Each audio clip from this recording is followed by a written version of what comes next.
Assalamualaikum warahmatullahi wabarakatuh. Selamat datang pada pertemuan kita hari ini. Kita dari kelompok Sulfaya, Sultan Fathir Ilyas, akan mempresentasikan analisis etika teknologi terkait bias dalam kecerdasan buatan atau juga disebut AI, di mana kita ambil studi kasus bias gender dalam sistem rekrutmen AI Amazon, di mana presentasi kita kali ini akan mencakup 4 bagian utama. Yang pertama ada penjelasan tentang deskripsi kasus yang kita pilih. Kedua ada analisis etis yang kita lakukan terhadap kasus ini. Ketiga ada solusi etis yang diusulkan untuk mengatasi bias dalam rekrutmen berbasis AI di Amazon. Dan yang terakhir itu ada dampak sosial dan moral pada kasus ini. Mungkin selanjutnya, sebelum kita masuk ke deskripsi kasus, izinkan saya memperkenalkan diri. Saya sendiri yaitu Muhammad Fathir Muhrij, dan yang kedua ada Muhammad Ilyas Satria Faujan, dan yang ketiga itu ada Sultan Fadila Hilmi Kasmal. Oke, kita langsung saja ke bagian utama, yaitu penjelasan deskripsi kasus yang akan dijelaskan oleh Muhammad Ilyas Satria Faujan. Dipersilahkan.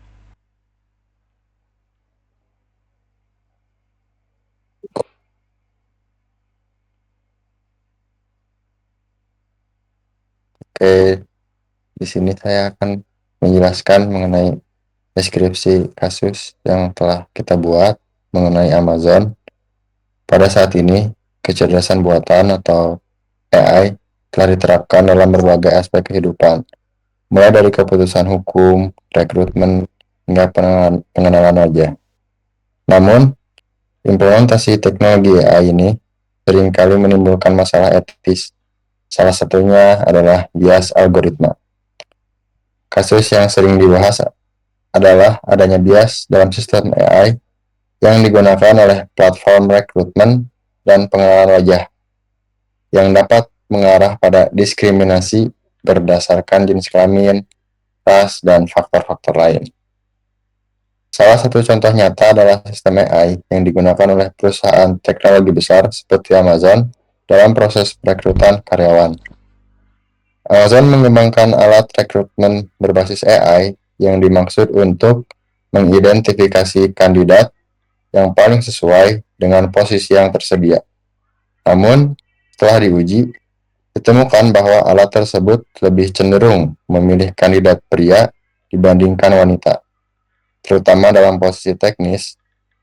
Masalah ini terjadi karena data pelatihan yang digunakan untuk melatih algoritma sebagian besar berasal dari data kandidat pria yang lebih banyak diterima sebelumnya, yang mengarah pada ketidakadilan dalam proses seleksi. Pihak-pihak yang terlibat dalam kasus ini antara lain perusahaan teknologi, Amazon sebagai pengembang sistem AI tersebut.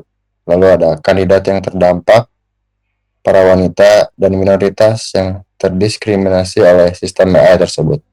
Lalu pengguna sistem, manajer HR yang menggunakan alat tersebut untuk membuat keputusan tentang kandidat yang akan diterima. Sekian. Oke, selanjutnya analisis etis dan solusi yang diusulkan yang akan dijelaskan oleh Sultan Fadila Hilmi Kasmal. Dipersilahkan. Terima kasih kepada saudara Fathir yang telah memberikan saya waktu untuk mempresentasikan bagian analisis etis dan juga solusi. Di dalam analisis etis ini, dalam menganalisis kasus ini, kelompok kita menemukan beberapa dilema etika yang sangat penting untuk dibahas. Di poin pertama, ada ketidakadilan dalam pengambilan keputusan. Sistem AI yang digunakan oleh Amazon memperlihatkan bagaimana bias yang ada dalam data historis dapat diperparah dengan keputusan otomatis. Algoritma ini lebih memilih kandidat laki-laki karena data pelatihan sebagian besar terdiri dari pria yang diterima sebelumnya. Hal ini jelas menciptakan ketidakadilan bagi kandidat perempuan yang seharusnya memiliki kesempatan yang sama untuk diterima.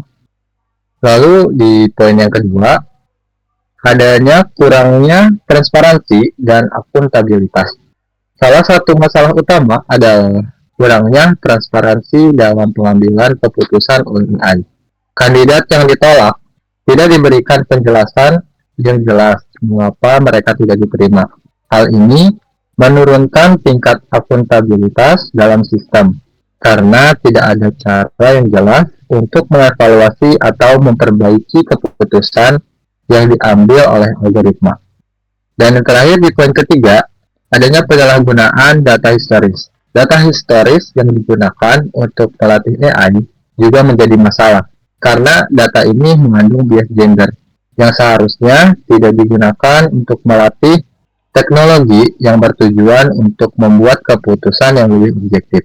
Hal ini mengarah pada penyalahgunaan data karena teknologi yang dibangun dengan data yang bias justru dapat memperburuk ketidaksetaraan yang ada. Lalu setelah ada analisisnya, di sini ada solusi yang disarankan oleh kelompok kami untuk yang diterapkan untuk Amazon. Jadi untuk mengatasi masalah ini, kelompok kita itu mengusulkan beberapa solusi yang dapat diterapkan oleh Amazon. Yang poin pertama, ada perbaikan data pelatihan. Langkah pertama ini sangat penting untuk memperbaiki data yang digunakan untuk pelatih algoritma. Amazon perlu memastikan bahwa data pelatihan yang digunakan lebih beragam dan seimbang, mencakup berbagai kelompok gender, ras, dan latar belakang lainnya. Ini akan mengurangi bias dalam sistem dan memastikan bahwa AI tidak hanya memilih kandidat berdasarkan data yang sudah mengandung ketidaksetaraan. Lalu di poin yang kedua, ada audit algoritma secara berkala. Untuk mendeteksi dan mengatasi bias yang muncul, Amazon perlu melakukan audit algoritma secara teratur. Audit ini harus dilakukan oleh pihak yang independen dan harus mengidentifikasi jika ada keputusan yang bias atau diskriminatif. Hal ini akan memastikan bahwa sistem rekrutmen tetap adil dan tidak merugikan pihak tertentu. Lalu di poin ketiga, ada penerapan prinsip etika AI. Amazon perlu menerapkan prinsip-prinsip etika AI dalam pengembangan dan penggunaan algoritma.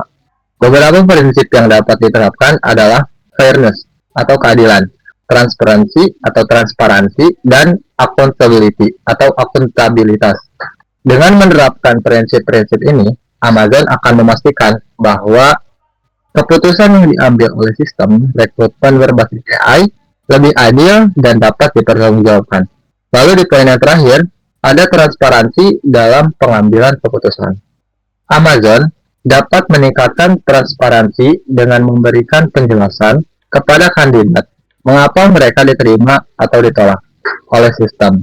Hal ini akan membangun kepercayaan pada sistem dan membantu kandidat memahami bagaimana keputusan yang diambil.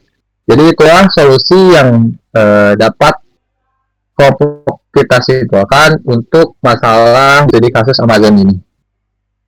Saya kembalikan kepada moderator Fatir. Baik, terima kasih kepada Sultan yang telah menjelaskan analisis etis dan solusi yang sangat inspiratif. Selanjutnya di sini saya akan menjelaskan dampak sosial dan juga moral terhadap AI Amazon ini juga, gitu kan ya.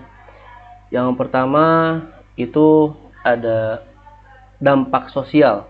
Nah, di mana dampak sosial ini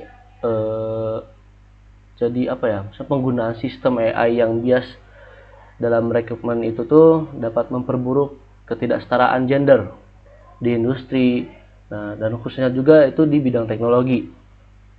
Hal ini menghambat keberagaman dan menciptakan hambatan bagi perempuan dalam mengakses peluang karir yang setara, yang pada gilirannya menghambat kemajuan sosial dan inklusivitas. Lalu selanjutnya itu ada dampak moral, di mana perusahaan memiliki tanggung jawab moral untuk memastikan bahwa teknologi yang digunakan itu tidak menyebabkan ketidakadilan. Keputusan otomatis yang bias merusak kepercayaan publik terhadap AI dan memperburuk ketidaksetaraan yang sudah ada, menimbulkan pertanyaan tentang tanggung jawab moral perusahaan dalam penggunaan teknologi. Mungkin cukup sekian untuk penjelasan mengenai Amazon ini. Adapun kesimpulannya yaitu penggunaan AI dalam sistem rekrutmen Amazon itu menunjukkan adanya masalah serius terkait bias algoritmik, di mana algoritmik itu sendiri itu adalah urutan langkah-langkah yang terdefinisi dengan baik untuk memecahkan masalah atau melakukan perhitungan. Nah, di sini juga algoritmik itu dapat menciptakan ketidakadilan di tempat kerja gitu. Bias ini juga yang teridentifikasi lebih memihak kandidat laki-laki dan mengarah pada ketidaksetaraan gender dan diskriminasi dalam proses seleksi. Nah, oleh karena itu penting bagi perusahaan untuk memperbaiki data pelatihan dan juga melakukan audit algoritma secara teratur dan meningkatkan transparansi dalam pengambilan keputusan. Nah, mungkin cukup untuk kesimpulannya. Dalam langkah-langkah ini juga Amazon dapat memastikan ya bahwa sistem rekrutmen berbasis AI itu mereka lebih adil dan inklusif serta membantu menciptakan dunia kerja yang lebih setara untuk semua orang. Mungkin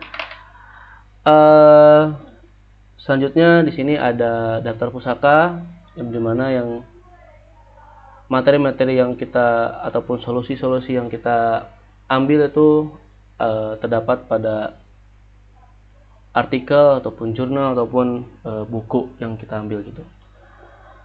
Mungkin terima kasih